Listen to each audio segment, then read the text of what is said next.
2025년 올해 첫 주일부터 여호수아서를 쭉 봐왔습니다.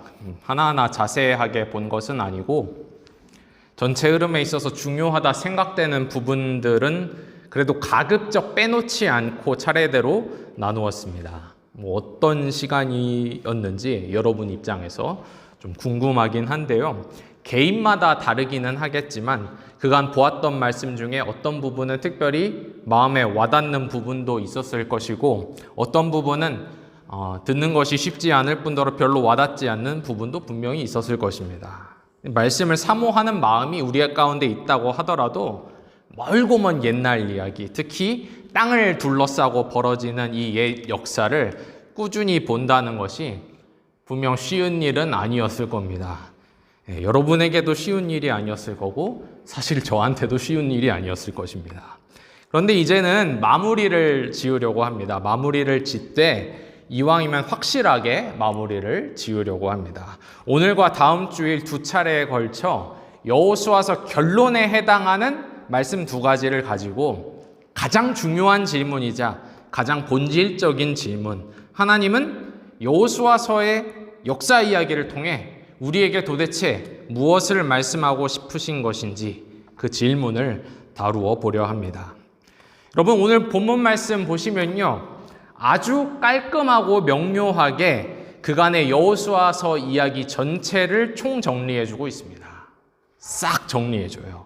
두 가지 키워드를 가지고 정리해주는데 첫 번째 키워드는 43절에 나오는 땅입니다. 땅.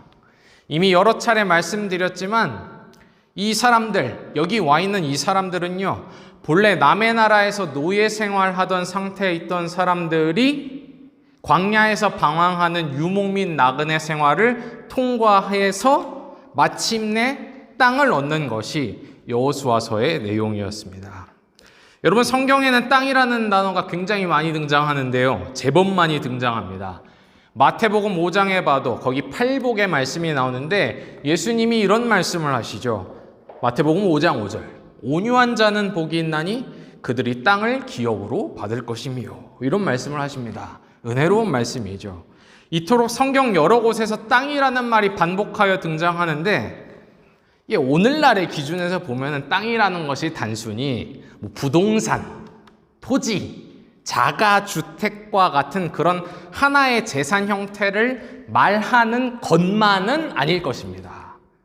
왜냐하면 여러분, 그렇게 해석을 해보면요, 팔복의 말씀이 참 웃기게 되겠죠. 그렇죠? 온유한 자는 복이 있나니 그들이 부동산을 받을 것이며 토지를 받을 것이며 저택을 기업으로 받을 것이며가 될 테니까요. 물론 이렇게 해석하면 많은 분들이 환영할 만한 이야기는 되겠습니다. 저도 부동산을 기업으로 받고 싶습니다.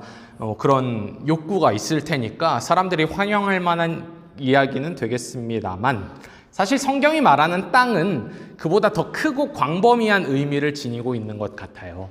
왜냐하면 지난 주일 말씀에서도 잠깐 언급하고 지나간 바 있지만 땅이라는 것이 이 시대 사람들, 특히 노예 생활하고 유목민 생활을 거쳐온 사람들에게는 땅이라는 것이 어떤 것입니까?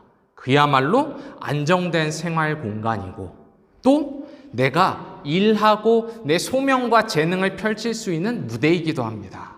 또한 나와 내 가족에 필요한 것, 먹고 마실 것, 누릴 것을 내어주고 공급해주는 그야말로 생명의 근원이 땅입니다.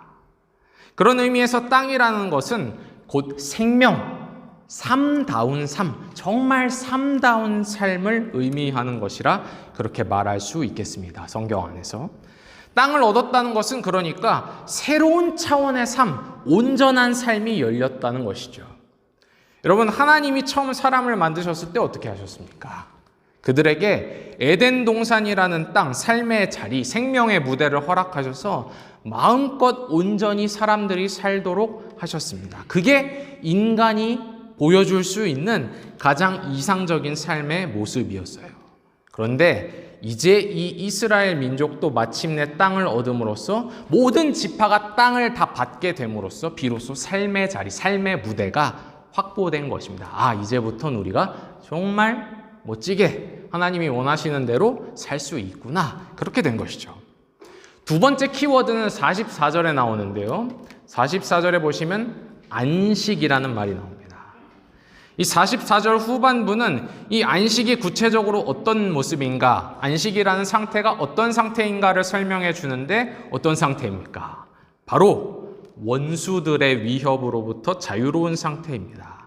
모든 원수들을 그들의 손에 넘겨주심으로 라는 표현이 44절 후반부에 나오는데 어떠십니까? 여러분 이 표현 익숙하시죠? 그렇죠? 기억나시죠? 그러리라 믿습니다. 왜냐하면 여호수아서 3장부터 11장까지 약속의 땅 위에서 막 전투를 계속해서 치르던 시기에 집중적으로 등장했던 표현이었습니다. 하나님께서 원수들을 그들의 손에 넘겨주셨다.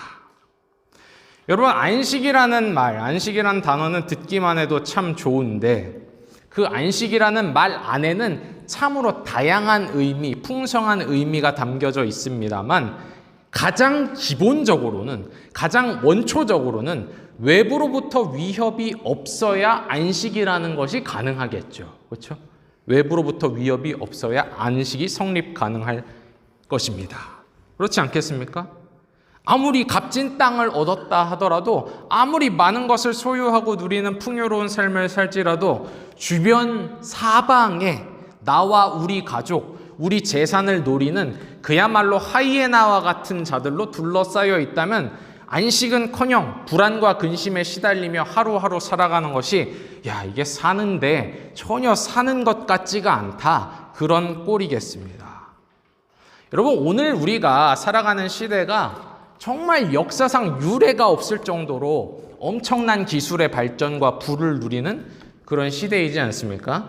그리고 비록 우리가 종종 불평불만할 일도 많이 있긴 하지만 분명 우리가 발딛고 있는 이 독일이라는 사회가, 나라가 전 세계 기준에서 보면 최상위의 부유한 안정된 나라에 속하는 것도 부정할 수 없는 사실이지 않습니까? 비록 제가 오늘 늦게 오긴 했지만 독일이라는 나라 덕분에 그래도 이 나라가 안전하고 부유한 나라이면 틀림없지 않습니까? 그런데도 그토록 사람들이 이 나라 안에, 이 사회 안에 사는 사람들도 마찬가지로 사람들이 안식에 목이 마르고 안식의 결핍을 느끼는 까닭은 무엇이겠습니까? 무엇 때문이겠습니까? 분쟁 속에서 살기 때문에, 다툼과 갈등의 상황 속에서 살아가면서 늘 어느 정도 정신적인 혹은 육체적인 위협과 압박을 느끼고 있기 때문입니다. 그야말로 불안 속에서 하루하루를 살아가고 있기 때문에 계속해서 에너지가 나도 모르게 고갈되고 있는 것이죠. 주변 사람들과의 개인적인 관계 가운데서 그야말로 내 옆에 사는 옆집 사람 때문에 혹은 직장에서, 학교에서 늘 여러 가지 도전 앞에서 불안을 안고 그렇게 살아갑니다, 우리가. 그런데 개인적인 삶의 공간에서만 그런 것이 아니라 우리가 이번 주에 그 뉴스에 관심을 갖고 보신 분들은 다 아시겠지만 오늘 아침도 마찬가지고 이제는 세계대전, 세계전쟁이라는 것이 그냥 단순히 지난 세기의 키워드가 아니라 하나의 가능한 현실처럼 되어버리는 그런 오늘이라는 시간, 곳곳에서 전쟁의 소식이 들려오는 그런 시간 속에서, 하루 속에서, 오늘 속에서 안식이라는 것은 점점 희귀한 것이 되어갑니다.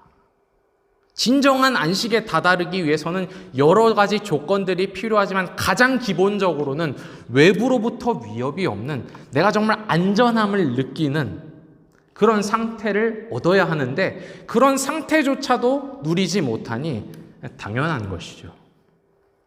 그런데 다시 옛 역사로 돌아가서 여호수아서의 결론부가 우리에게 말해주는 것은 이 모든 과정 끝에 1장부터 20장까지 나오는 모든 과정 끝에 원수들로부터의 위협이 마침내 잠잠해진, 그야말로 우리말로 발을 쭉 뻗고 편안히 잘 수 있는 안식에 이들이 도달하게 되었다는 것입니다. 이렇게 정리를 하고 있어요. 땅을 얻고 안식에 다다랐다. 그것이 여호수아서의 결론이라는 것인데, 만약에 오늘 말씀이 담고 있는 내용이 그게 전부라면 우리의 반응이란, 여러분 벌써 그렇게 마음속에 그런 생각이 드실지도 모르겠습니다만, 그랬구나. 여호수아서는 해피엔딩으로 끝났구나, 혹은 아 그래 참 좋은 시대였구나, 부럽다 정도가 될 것입니다. 근데 여러분, 만약에 여호수아서가, 성경에 들어가 있는 여호수아서가 단순히 한 민족이 여러 싸움 끝에, 전투 끝에 땅을 얻고 안식을 쟁취하는 이야기였더라면 사실 그건요, 이 세상 어느 인간사와 별로 다를 것이 없겠습니다. 그렇죠? 그런 이야기는요, 굳이 이 성경이 아니어도 다른 곳에서, 다른 책에서, 인터넷에서 충분히 많이 구해볼 수 있습니다. 예를 들어서 알렉산더 대왕 아래서의 마케도니아의 역사라든가 무슨 로마사 같은 것을 봐도 익히 나오는 내용이죠. 어려운 여러 전투들을 승리한 끝에 엄청나게 큰 땅을 얻게 되었고, 마침내 그 땅을 얻자 모든 적들이 꼬리를 내리고 자취를 감춘 그런 평화, 그런 안식에 다다르게 되었다는 그런 이야기 말입니다. 사실 그와 같은 대제국들이 얻은 땅의 규모와 화려함에 비하면 이 여호수아와 히브리 민족이 얻은 땅의 크기와 영광이란 사실 퍽초라합니다. 상대가 안 되죠. 특별할 게 뭐가 있겠습니까, 거기에. 그런데 올해 전반기 내내 우리가 붙잡고 씨름하고 했던 이 여호수아서라는 책은 그저 단순히 한 나라나 한 민족의 역사, 인간사가 아니라 성경에 포함된 역사라는 것, 성경이 우리에게 보여주는 역사라는 것을 오늘 이 시간 우리가 한번 깊이 생각해 볼 필요가 있습니다.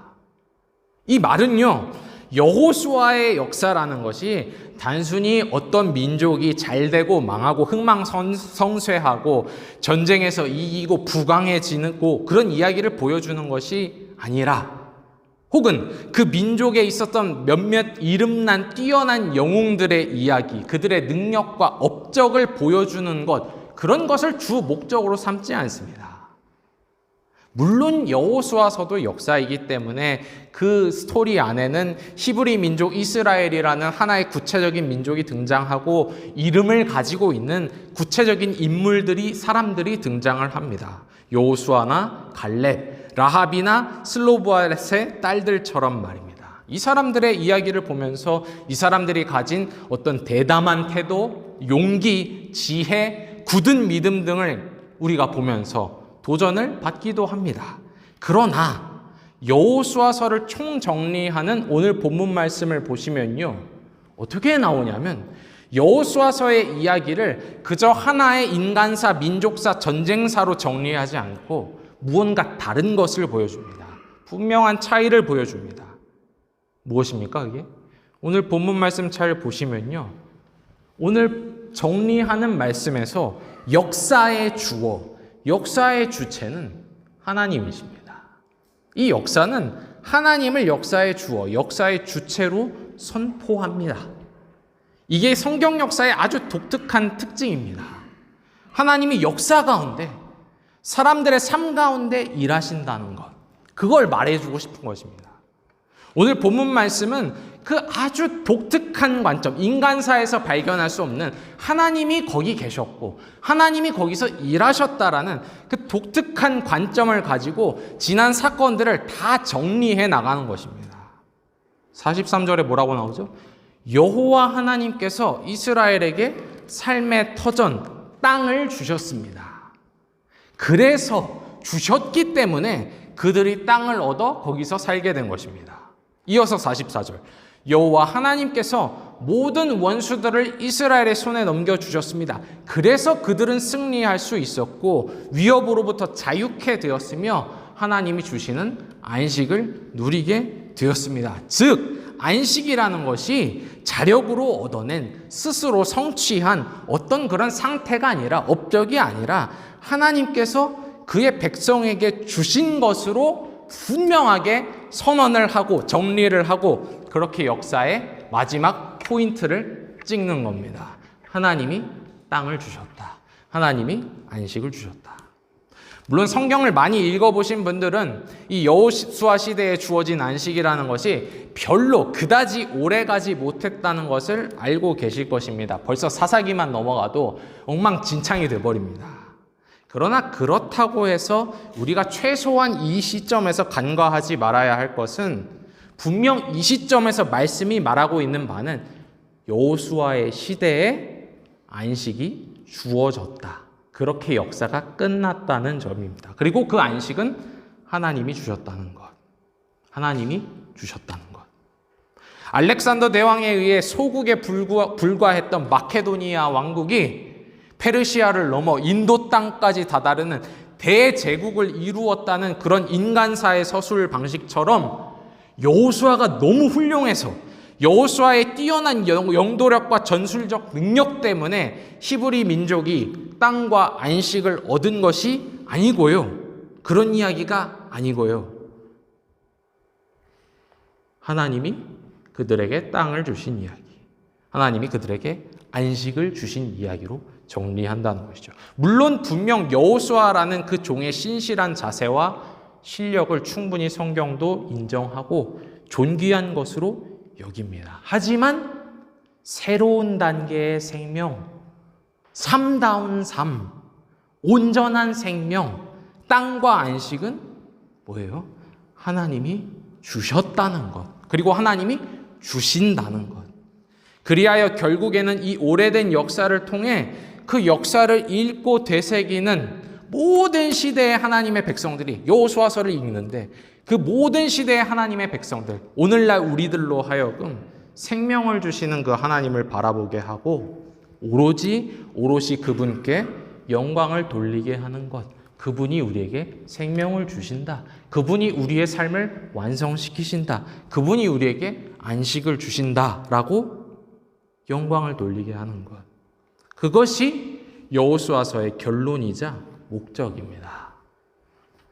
여러분, 역사는 옛 이야기죠. 그렇죠? 과거를 기록한 것이지만요.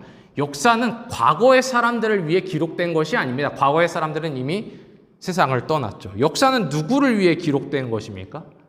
죽은 자들이 아니라 살아가는 자들, 앞으로 살아야 할 자들, 미래를 위해, 앞으로의 세대를 위해 기록되는 것이 역사입니다.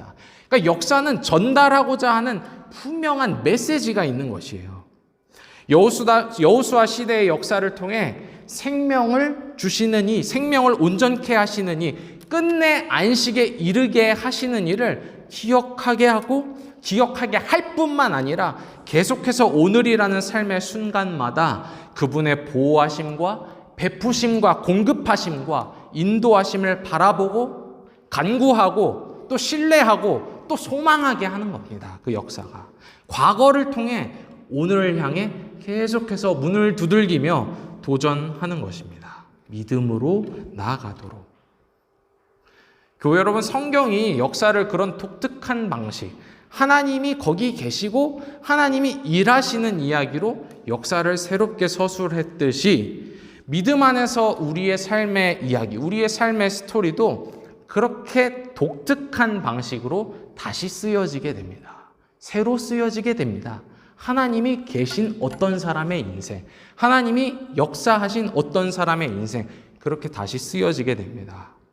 이 세상에 믿을 것이라고는 나 하나밖에 없어서 내 삶의 이야기를 정리해보면 끊임없이 싸우고 쟁취하고 배신당하고 잃고 또 싸우는 과정으로 반복되는 그런 스토리가 아니라 그 스토리 가운데 하나님의 자취가 발견되고 하나님이 거기에 계시고 하나님이 거기에 함께 하시고 이끄신 그런 삶의 스토리가, 그런 삶의 이야기가 되는 것이죠.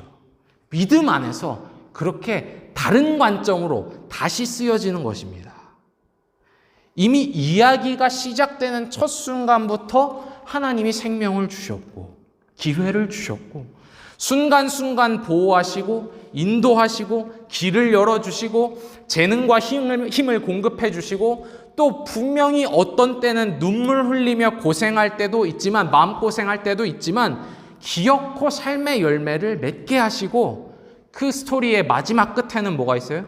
온전한 안식, 영원한 안식으로 이끄시는, 다다르게 하시는 이야기. 하나님이 구체적으로 거기서 일하신 이야기가 단순히 역사가 아니라 우리 개개인, 우리 한 사람 한 사람의 삶의 스토리이기를 간절히 소망하며 축원하는 것입니다. 교회 여러분, 오늘 본문 말씀이 분명하게 여러 차례 반복하여 말하는 바가 하나 더 있습니다. 그것은 히브리 민족 이스라엘에게 땅을 주시고 안식을 주신 그 이야기, 그 역사가요, 어느 날 갑자기 우연히 충동적으로 주어진 사건이 아니라는 겁니다. 그렇죠? 오늘 본문 한번 보세요. 제 얼굴을 보지 마시고 오늘 본문 한번 보십시오. 오늘 본문 43절과 44절 보면 어떤 문구가 반복해서 등장하죠? 조상들에게 맹세하신 대로라는 문구가 반복해서 등장합니다.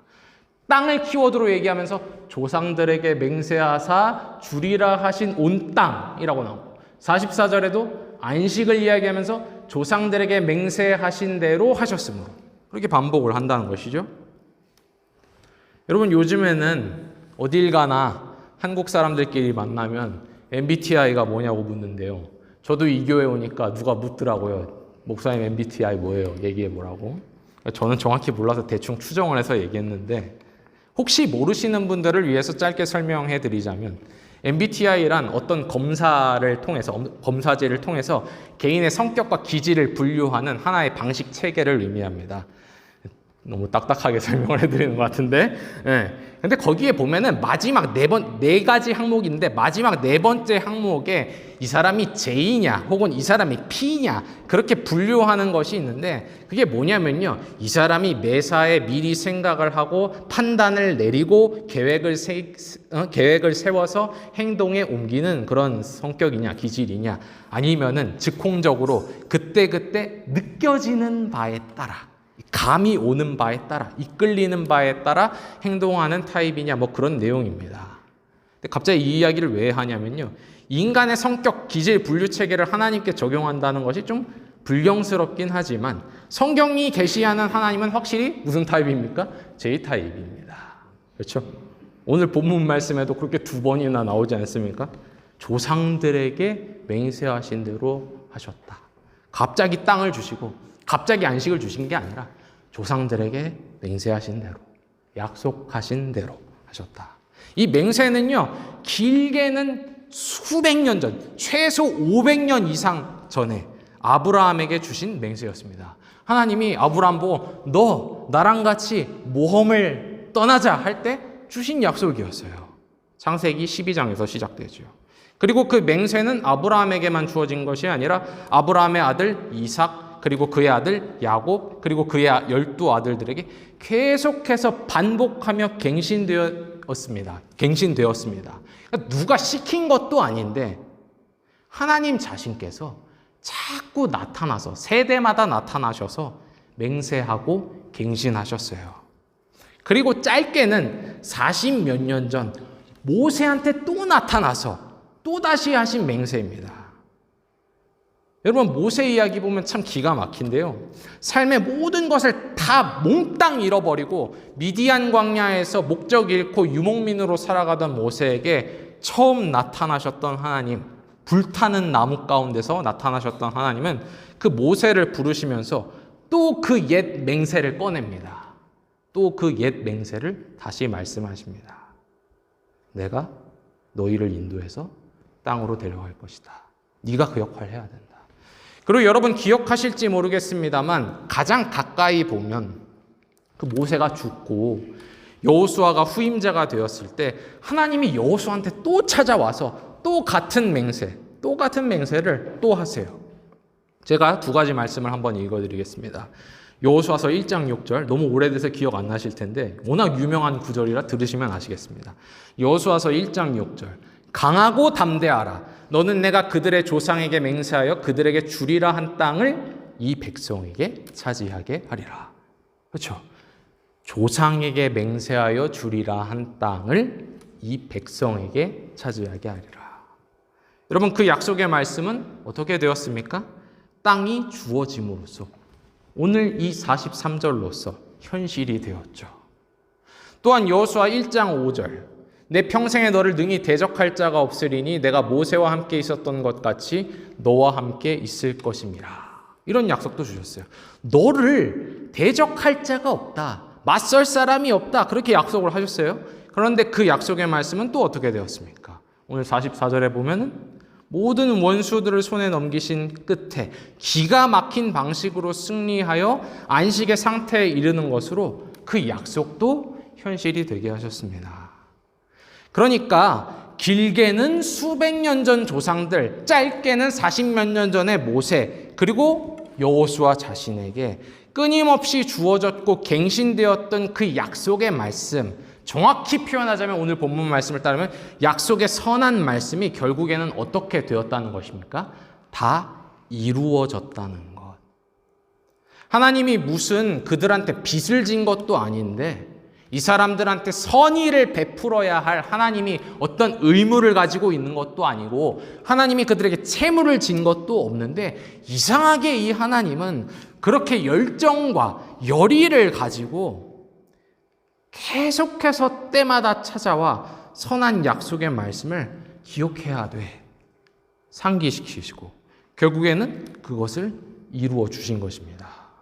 약속이 바라보고 있던 그 실체를, 약속이 가리키는 그 본체를 결국에는 주셨다는 것. 그것이 여호수아서 전체의 총정리입니다. 그 역사를 보여주고 싶은 거예요. 그러니까 우리가 그 역사를 보지 않으면 아니 도대체 우리가 왜 이스라엘 사람들이 전쟁에서 싸워서 이긴 이야기를 들어야 돼요? 오늘날만 봐도 이스라엘이 이렇게 골치 아픈 그런 일들을 하는데 싶죠. 그리고 멀게는 창세기 아브라함 이야기에서 시작되어 여호수아 21장에 이르러 끝난 그 역사의 총정리를 통해서 오늘 본문 말씀은요, 그냥 과거를 총정리하는 것에 머물 뿐만 아니라 하나의 분명한 말씀, 하나의 분명한 가르침을 우리에게도 줍니다. 그게 어디에 나와 있냐면 오늘 본문 마지막 구절인 45절. 여러분 중요한 말씀이니까 같이 한번 읽어볼까요? 졸음을 이길 목적으로도 우리 같이 한번 읽어볼까요? 45절. 여호와께서 이스라엘 족속에게 말씀하신 선한 말씀이 하나도 남음이 없이 다 응하였더라. 아멘. 여호수아의 시대에 얻은 땅과 안식은요, 시대가 지나면서 또다시 위협받게 되고 또다시 위태로워지게 되고 또다시 잃어버리게 되지만, 그리고 왜 그렇게 되었는지는 우리가 다음 주일에 보게 될 것이지만 여호수아서가 보여주는 역사, 그리고 비단 여호수아서뿐만 아니라 성경에 있는 여러 가지 역사들이, 많은 역사들이 우리에게 공통적으로 보여주고 가르쳐주고 지시하는 바는요, 하나님의 말씀, 하나님의 선한 말씀은 반드시 하나도 남음이 없이 다 응한다는 것, 그것을 보여주고 싶은 것입니다. 역사의 과정을 통해서, 여러 가지 케이스들을 통해서 하나님의 선한 말씀은 반드시 하나도 남음이 없이 다 응한다는 것. 때로는 이 말씀이 언제 이루어질까? 길고 더디게 느껴지기도 하지만 때로는 침묵하시는 것만 같은, 하나님이 옆에 계시지 않는 것만 같은 그런 어두컴컴한 터널 속을 지나가는 시기도 분명 때론 있겠지만 결국에는 반드시 주께서 말씀하신 바가 이루어진다는 것.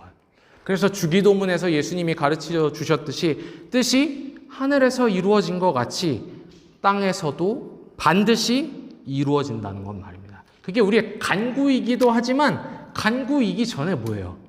신앙입니다. 하나님이 자신의 선한 말씀을 반드시 이루시는 그런 분이기 때문에, 그분이 정녕 그런 분이시기 때문에 우리는 그분의 말씀을 대할 때 이 말씀을 그냥 무시하고 소중하게 여기지 않을 이유가 없습니다. 도리어 소중하게 받을 이유가 있는 것이죠.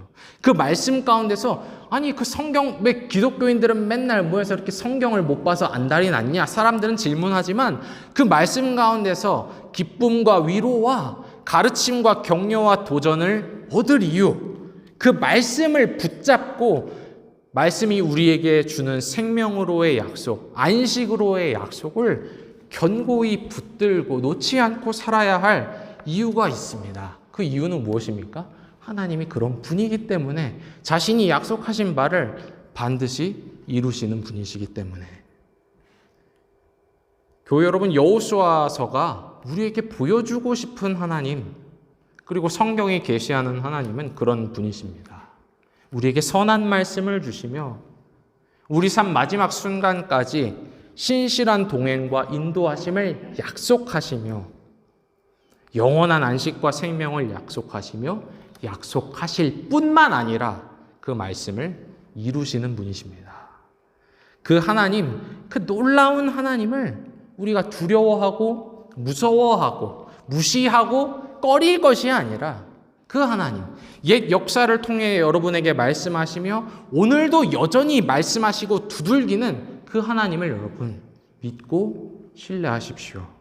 그 하나님을 믿는 믿음 안에 여러분의 존재의 뿌리, 여러분의 삶의 뿌리, 여러분의 인생의 뿌리를 굳건히 튼튼히 내려서 누구도 무엇도 그것을 흔들지 못하게 하십시오.